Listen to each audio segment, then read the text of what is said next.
c'est malheureusement une critique qu'on peut faire à notre pays, d'une absence, une sorte de résistance, si vous voulez, naturelle au changement. Et là, on a eu tout un système qui s'est retrouvé bloqué, avec des patients chroniques dont il était indispensable d'assurer un suivi, et ces patients qui n'étaient plus en situation confinée de se déplacer.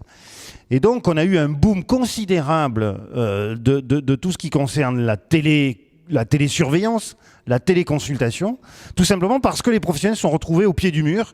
Et c'est-à-dire que ces pratiques qui ont été développées dans une situation spécifique qui est celle de la crise sanitaire ne retombent pas et rentrent dans un usage commun. L'objectif, c'est une absence de rupture de soins pour tous les patients complexes. Donc c'est évidemment une fluidité de coordination, une fluidité et de coordination des soins entre la ville et l'hôpital.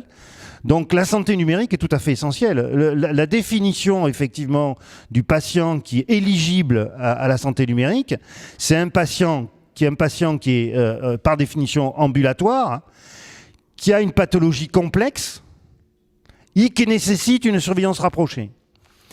Eh bien, ce patient-là, c'est le patient standard du XXIe siècle.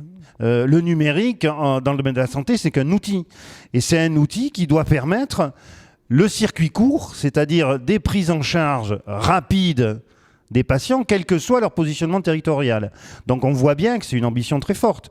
Donc vous dire qu'aujourd'hui, on est en situation optimale, non. On a un long chemin, mais déjà, je pense que la conviction est là.